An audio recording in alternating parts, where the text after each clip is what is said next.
Hello guys, आज कार्तिक 29 गते शनिबार पारेर हामी उता हुनुहुन्छ डेमा छेमा सबैजना।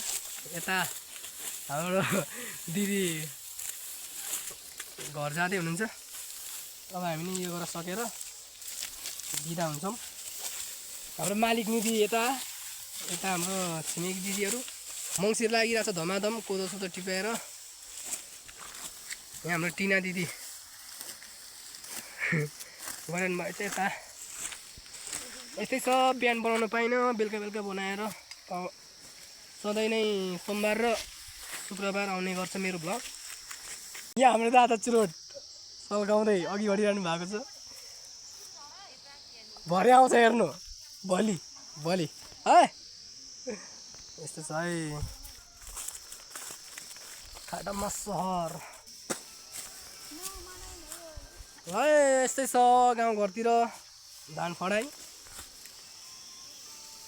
12-15 जना जति छौँ हामी।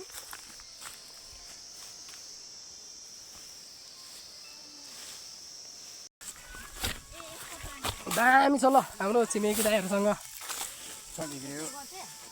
आठमुरीको चाहिँ काटिसकेर आज अब चाहिँ 13-14 मुरीको कटाइ भइरहेको छ। होइन काका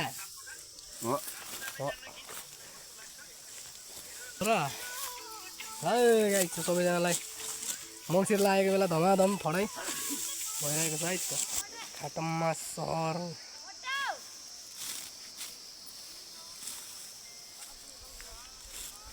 ल है। त अब छुट्टी हुने बेला भइसक्यो।